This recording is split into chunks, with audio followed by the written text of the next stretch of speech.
Okay, so we got water in the tanks and we're ready to fire this thing up. We got the generator turned on.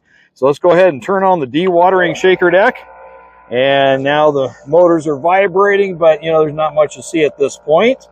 Okay, now we'll go ahead and turn on the upper shaker deck and get that vibrating.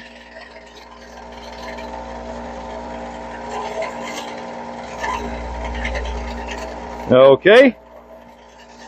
And then finally we're going to turn the water on and get everything spraying. And you see it's splashing quite a bit due to the vibration of the shaker deck itself, okay? And that's really going to wash the rocks. Now if you look inside here, you'll see this vortex action going on. And this is just causing the rocks to roll around and wash, plus the vibration just shaking everything to death. And that's exactly what you want, okay? Now we're going to slide on down to the sluice. And you can see the action in the sluice. So now one of the things I want to point out to you is, you know, how do you get the right flow rate? Well, it really depends on the spray bars and how much volume you're spraying. So what I like to do is come over here to this control valve you see down here in the pump. And this is what's controlling it. There's still some bypass going on, but I'm controlling that spray bar by turning this tighter or loose, depending on the situation. Okay? So now, we got to get our right flow rate coming down here. So one way to do it is to put a tiny pebble on the sluice mat itself.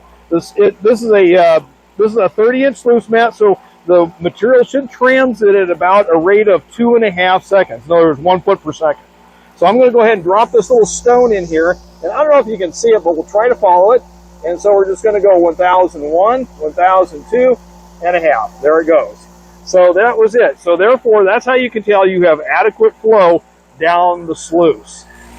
Because this is kind of splashing everywhere, I'm just going to apply this splash guard. It's got a little set of magnets that hold it in place, and that'll just kind of reduce some of the water loss that goes on from all the splashing.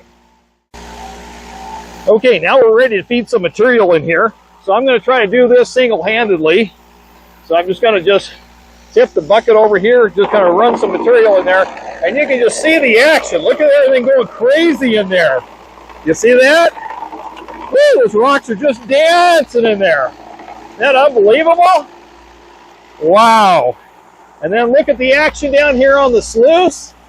And there's the dewatering deck doing its job, separating the water from the solids. Excellent. So now I'm going to go ahead and put the splash shield back on here so we don't make such a mess. And you can see down here in the sand filters, see how the water is coming through here, going through each sand filter, down into the pump tub. And then we got the pressurized sand filter. Look how clean that water is coming out of the pressurized sand filter. That is really awesome. Now don't get too concerned when you see some rocks hanging up at the back end here, because eventually they do roll out. And that's okay. That just gives it longer wash time, because that's really important. So you're going to see how it's going through here, just going crazy getting washed, but it's kind of slowing down here at the far end. That's okay, because eventually the feed coming in is going to push that out.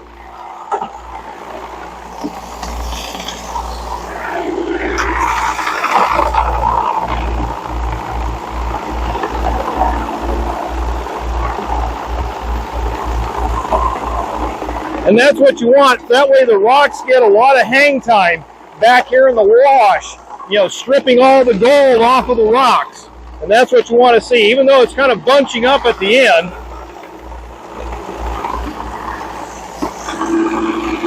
You can see how it's slowly coming out. So the more feed that you put in, the more it's going to come out. And I mean, look how clean these rocks are. That's what you want. Occasionally these spray bars will get clogged with debris.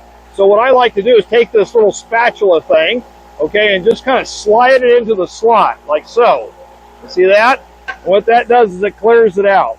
Now the other thing too is that down at this end, we have this little screw cap. Now if I undo this, it'll blow out whatever is maybe building up in there.